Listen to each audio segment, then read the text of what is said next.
Hey, thanks for being here. Thank you for being a part of the conversation. This is Play It Forward. Real people, real stories, the struggle to play it forward.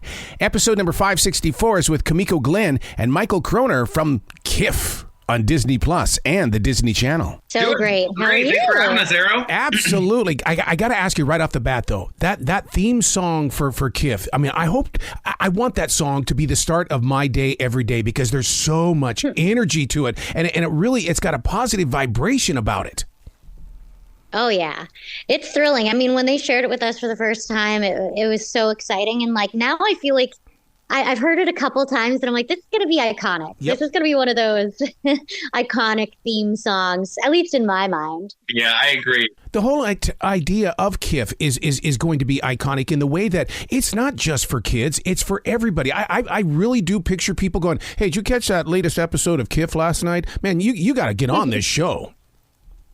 Yeah, I mean, in every like press tour, they're like, yeah, it's fun for the whole family. But I swear it is actually really, really funny. I find myself laughing out loud constantly. I actually might tune into this, and I don't really watch a ton of cartoons, admittedly, but it's so much fun. I mean, the dynamic between Barry and Kiff is hilarious, and like the concepts of the episodes are just so out there and ridiculous. I mean, the goat wall hive mind. I mean, H, maybe you could like describe some of the episodes, but the concepts are so ridiculous that I think adults are going to have a hard time not sitting down and watching it with their kids. You were talking about the opening number, and music is such a huge part of this show.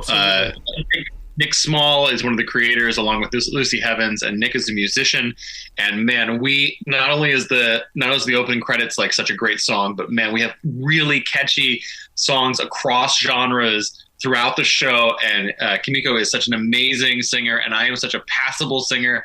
And it has been so much fun making music on these shows with these amazing people. Well, it's like a first step of a brand new beginning then, isn't it? Where you can bring in that music and get the dancing going. And really, I mean, I love it to watch everybody's eyes light up when something like this happens on television.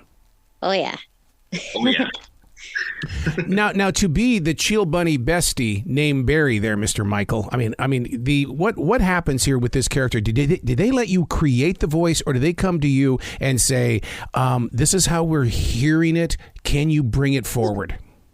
Yeah, I really vibed with this when I read the audition. Like, and I think that when I was talking to Nick and Lucy, I was very open to them changing and tinkering with it.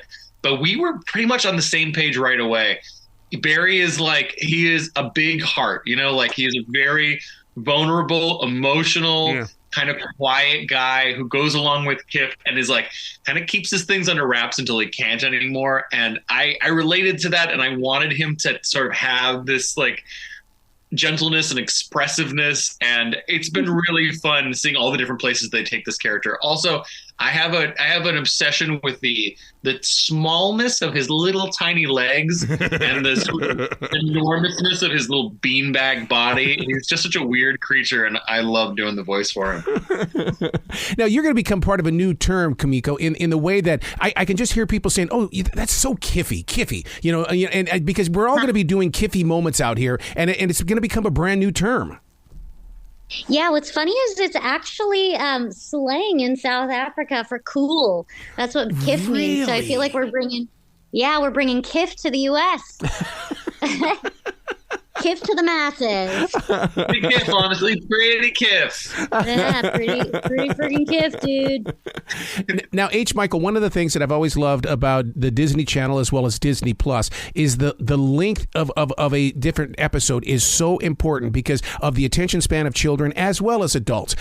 How is there going to be one of those involved in this as well? I mean, it can be 15 minutes, it can be 30 minutes, but Disney is very much aware of the length.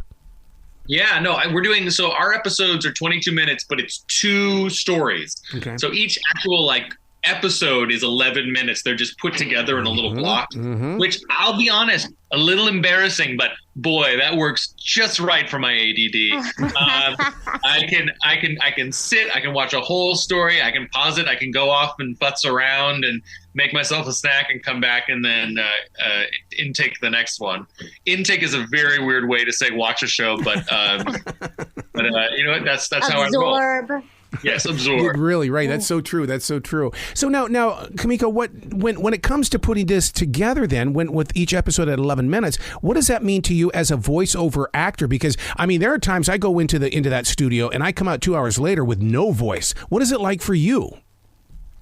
Well, Kiff is very excitable. She's very out there, and she has a lot of energy. But thankfully, technically, they look out for me. I don't have to do records for much longer than a couple hours, and we have so much fun with it. It enables me to be as ridiculous and out there as possible, and we have a great time. The 11-minute thing is. Thankfully not my problem. They have to cut it down somehow and make it real nice and tight.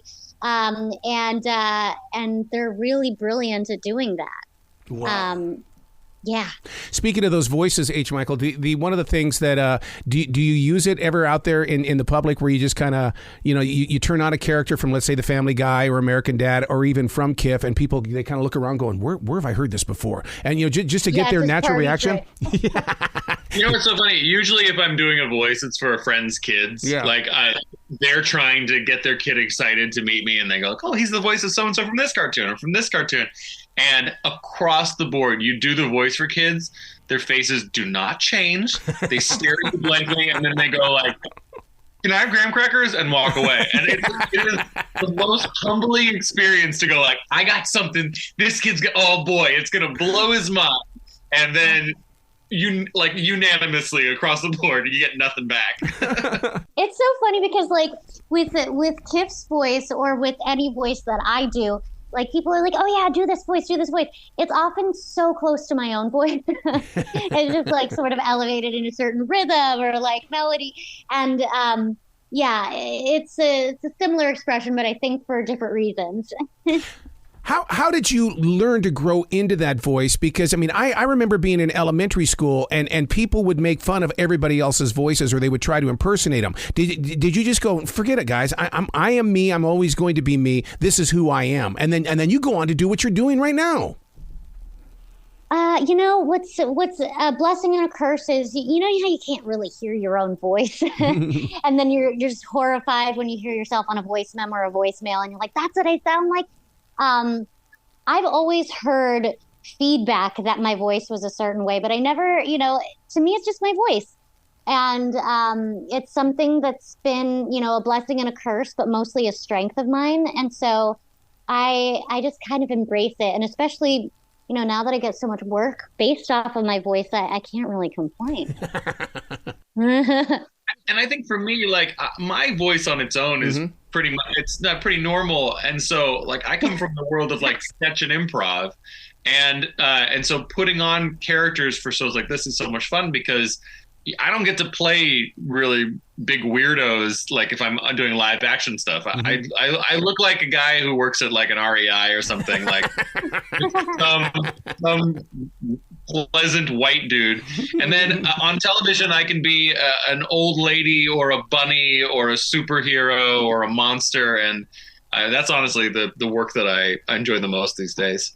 What's so incredible about Kiff starting up on the Disney Channel as well as Disney Plus is that this is the month that we are celebrating the 100-year legacy of Disney. I mean, what a better way to celebrate it than to put this on television into this new generation. Amen. Yeah, I mean, it's true honor. Disney's, classic. It's sort of been, it's how I grew up. It's the live action, the cartoons. I don't know. It was my entire childhood, so it's really cool to be a part of. Yeah, I like thinking about the fact that for some another generation will be a part of their childhood the way that the early Disney movies were a part of mine. Exactly. Really exciting. Oh my God, yeah, because that's how I saw movies as a kid at the drive-in of all things. We would go see, Kurt Russell in a Disney movie. It's like, oh my God, and then and all these different pirate movies and stuff, and it was Disney all over the place. Mm-hmm. Oh yeah. Young Kurt Russell, what a hunk. But when you go back and you watch the computer that wore red tennis shoes, you watch a show like that and you go, oh my God, this is still in touch with today, except computers back then took up entire rooms. Oh my gosh, yeah.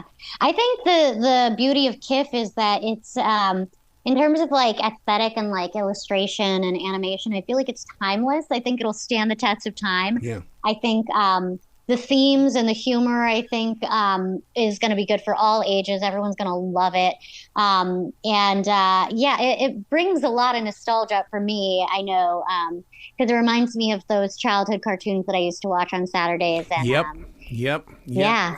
You're so right about that, because I mean, we would get up at 6 o'clock in the morning just to watch that kind of stuff. Then you know what? That explains the reason why I took an instant liking then to Kiff, because I mean, all of a sudden I felt like I was taken away from the real world and I was living this world with you guys. Yeah.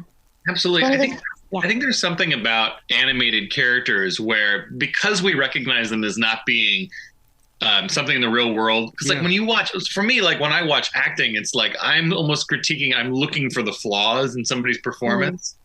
And I feel like when you're looking at animated characters, you can sort of impose a lot of feelings and impressions from your own life onto these characters that clearly aren't real.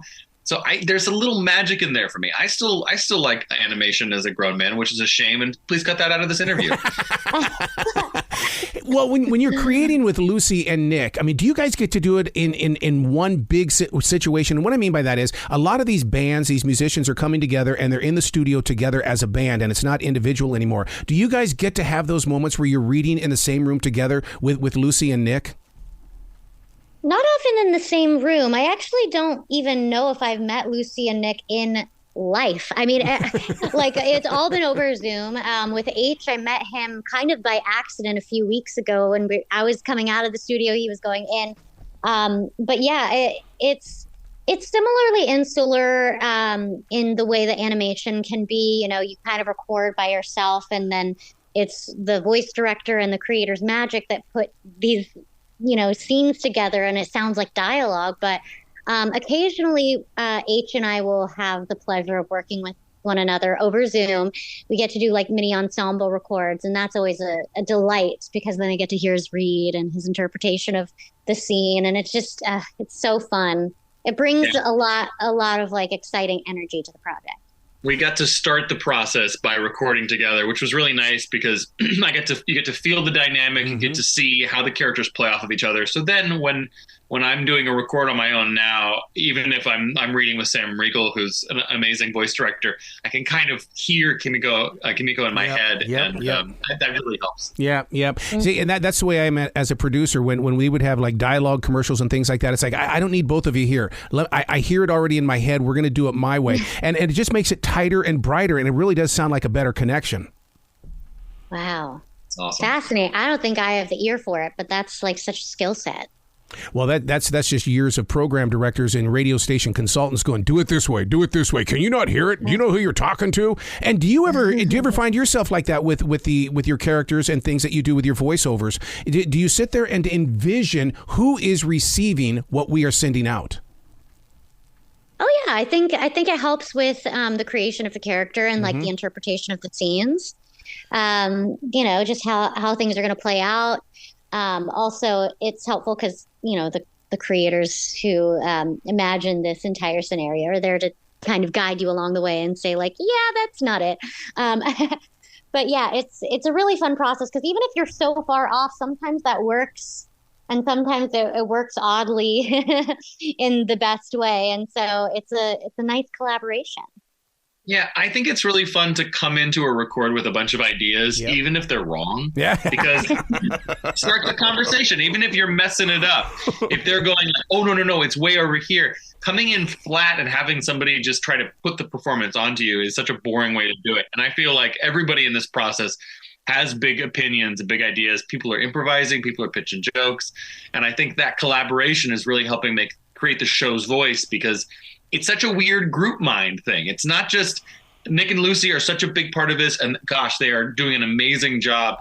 But everybody has a little part of their voice involved in it, and I think that thing is what's making Kiff, and I think that's really exciting. Oh my God, that you just bring back you bring back a great memory in the way that my voice coach would always say, I know that we did like so many different reads, but I want one more out of you, but I want you to put your personality into it. And dang, if that's not usually the one that they take, the one because you've done it so much now where you just let it go and it's like, there it is.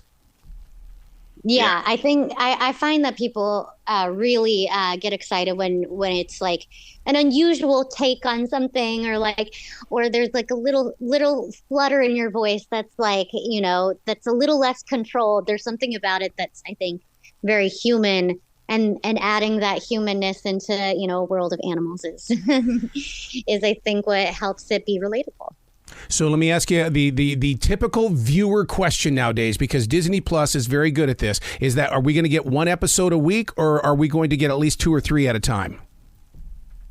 Well, technically, there are 2 episodes in one, so it's right. 2 11-minute episodes. But H, maybe you have a little more insight into how it rolls out. I don't know what the rollout is going to be.